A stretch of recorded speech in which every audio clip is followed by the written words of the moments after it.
Hi, this is Heather Furtado from Soap Inspirations by HJL, bringing you another video and to stay inspired. Also, I'm going to show you how to use the benefits of using silicone versus using plastic.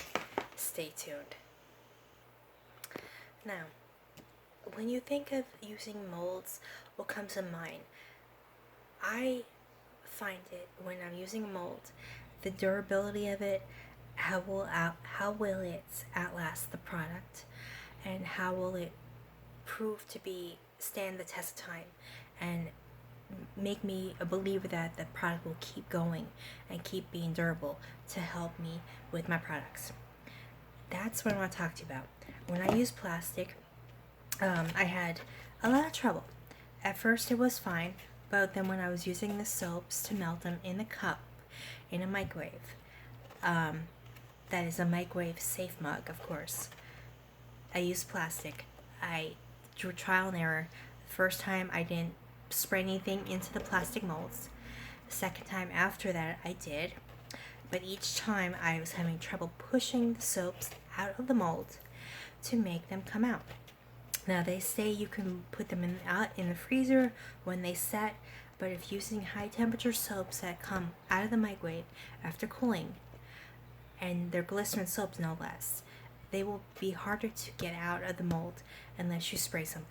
So to ease trouble, I decided to go to convert and transition to using silicone, foam, or rubber soap molds, which I found very durable, very reliable, beneficial because they last a long time. They don't crack. They're very flexible, bendable, moldable. They withstand high temperatures and heat of the soaps. You could even make candy in them, whatever not. But since I had them climatized to making the soaps, guess what? I'm making the soaps with them. I mean, you can get them anywhere. But the reason and the benefits of this video is to show you how I chose to go with the transition of converting into silicone rubber soap molds that actually will make the soap pop out so much easier without strain, without stroke, and make your transition and the product come out nice and clean. And when I did that, I had the major results was I had a clean soap. There was no imprints on it. It came out perfectly formed from the mold to the outcome. I noticed that with each soap that I transitioned to, that it was coming out better and better, so I decided to invest in that. And when I did, the molds, after the soap set, it cooled down. I flipped them over onto a dish, and the results were amazing. But each person has to find out for themselves, and that's why I'm creating this video, to show you the benefits of creating a soap with silicone or rubber mold. It helps me, and I want to pay it forward and share this video with you. Now also, when you do any kind of soap, you want to take precaution. You do not want to not wear gloves. You do not want to put the soap or any kind of glycerin base on a high temperature microwave. If you do that, it will be burning everything. It'll melt, it'll overflow, and you'll scold yourself. I learned this through trial and error tips. Always wear gloves. Always do the measuring precisely right. Make sure you melt your soap at 20 seconds or less in a microwave safe cup or a rubber foam dish. Scratch at a cup, a ceramic mug. I've done that. I transferred over from a plastic cup that was microwave safe, and it didn't quite last, so I decided to go with the ceramic coffee mug that holds up through 20-second intervals at a time. I don't really use plastic in a microwave. I don't use anything else. I use the hard ceramic coffee mug that's for my soap melting point, and then when it comes out of the microwave, I make sure I hold it with a heat glove because it's hot coming out. You put it on the cool surface. let it air out. Don't stick anything metal in there, of course, because you don't want metal to transfer to your skin. It'll burn. I've done it. Not cool. So saving yourself the tips. When you're using essential oils, pick things that don't burn easily. High grade essential oils are better, but add them to when the soap is being cooled down. A couple drops here and there, get the smell, because the essential oils will actually burn when you put them back in the soap to melt the soap down. I learned that. The soap burned, the oils got brown in the middle, and it didn't work. So you have to put the oils in when the soap is in the state of cooling and setting. That's when you add the oils in. Because if you don't, you add them when you're doing the soap over again because you don't like it, the oils will burn. So it's kind of like a trial and error. Live and learn, move on. Next thing, when you add any kind of dried products to like herbs or spices, make sure they're during or after when the soap has been melted, because the fact when the soap has set in the mold and you just don't like it, you have to do everything over again. Try to keep it to where the soap is setting up in the mold and add those ingredients. Because if you wait till the end, the soap will already be set and everything will be staying on top. I learned that myself. Another tip: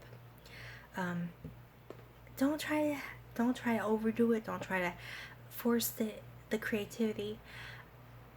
Find what works for you. Do it safely. Have fun with it. I did a lot of trial and error, and when I got to points where nothing was working, I said, okay, I'm walking away. But when I got my creative edge back again, I decided, okay, this doesn't work, but this does work. So I stuck with that. I stuck with what works. And when you do that, you'll have a better outcome. Now, I do have soaps in here that I'm going to show you that work for me. Hang on. Now here I have my grapefruit scrub with pure glycerin. Now, I very carefully mixed the grapefruit scrub into the mold when it was melted at the melted point. I carefully poured it into the silicone mold, such as this, mix it around, and this is the benefit of pure glycerin with grapefruit scrub. And it really, I can't believe how long it's lasting. It's got no exfoliant for your face, but it works just like a scrub, and that is pure grapefruit now. But the nature of this is me telling you about the soap is because when you pour it into the mold, it will set nice and settled. So I want to make sure that you do things in steps. When you combine all the ingredients together and something doesn't quite work, you have to wait till it sets up, and then pull it out of the mold. So I've learned that. Make sure you know what you're putting into your soaps beforehand, because if you keep re-cooking stuff, it burns, it doesn't look right, and it just doesn't set. But if you can take it out, if the layers are separated from each other, then you might have a chance of making it work. I learned that. Only if you don't mix all the ingredients together in one big chunk, you might have a chance. But again, this is the big before and after product of a grapefruit soap. That is actually when the soap was melted, I carefully mixed this in to the pure glycerin soap, and it came out amazing. So you can see the added benefits. This is not store-bought. This is homemade. I made myself with actual grapefruit scrub from a cleanser that I decided to use, and I had the benefits, so that's why I decided to incorporate this from an actual tube of grapefruit scrub, which also I find out it has apple cider vinegar in there. So it's a 2-in-1 combination. So you got your glycerin soap, you got your apple cider vinegar, and you got your grapefruit, a 3-in-1 combo. The reason why I say to do this is because when you do the soaps at the right temperature and you pour the ingredients in little by little and then let them set, that's when the soap will start forming into a perfect creation. If you mix them all together at once, it depends on what you want to come out, the outcome. But when you have a certain idea of what you want your soap to look like, then you know, okay, this is going to be it. Now, when I do orange citrus or fresh orange peel, I have to be very careful with the specifics of that, because if I put the orange peel in with the oil, sometimes it burns. So I have to do everything step by step by step in order to get the right soap combo and outtake. And when I do that, I have perfectly fresh orange peel citrus soap that comes out great in one of these molds. And it takes like 10-15 minutes to set. I say 20 if you're a perfectionist, but it takes time to set. And when it does, the mold pops right out, and then you lay it out and you have a nice soap that says soaps. So it's always a matter of eyeballing it, perfecting it, and working on it. You don't want to have something that's not going to work, because the outcome, it won't look like you want it, and then you have to keep doing it over. So with that, I do want to say that that's my soap inspirations. I want to make sure that people are getting the idea of, this is my inspiration, this is what keeps me going. I like incorporating new ideas, starting new soaps, creating things from new and scratch, and inspire another person. I also have created here a coffee soap, and it still smells amazing. Like, it's actually, this is warm cocoa, sorry, not coffee. I put actual cocoa powder here when the soap was in the process of getting done. I put it in the middle. I poured another layer of the soap, the glycerin, over it. I poured the cocoa in there, mix it around, and then I got a nice texture, a nice color, and fragrance, of course, because that's exactly the aim I was going for, the fragrance. And when I knew it looked right, it didn't look sloppy or messy, I knew that this was a perfect combo, and the outcome was exactly what I pictured in my head. Get ideas, get inspired, find what works, find what doesn't. But this is my cocoa inspired soap. It's got all natural ingredients in it, and it took me 20 minutes to create it.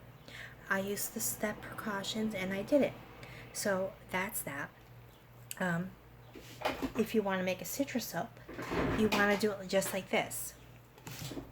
Now, I use fresh orange peel. This is still setting, and it's a scrub actually. Fresh orange peel, you want to let the orange peel dry up. Organic essential oil, orange oil, and of course the soap mold. When you're making the soap, make sure you have the right contents, the right amount of oils, and the right peel, because again, if you put too much of one thing and it doesn't turn out right, you have to let it set, put it back in the microwave, and melt it down again. So it kind of messes things up. Make sure you have the right amount of everything, not overpowering, but just enough. So when you do that, it comes out. So with that, I hope you stayed inspired by this video. I hope you liked what you saw. I will put my link below.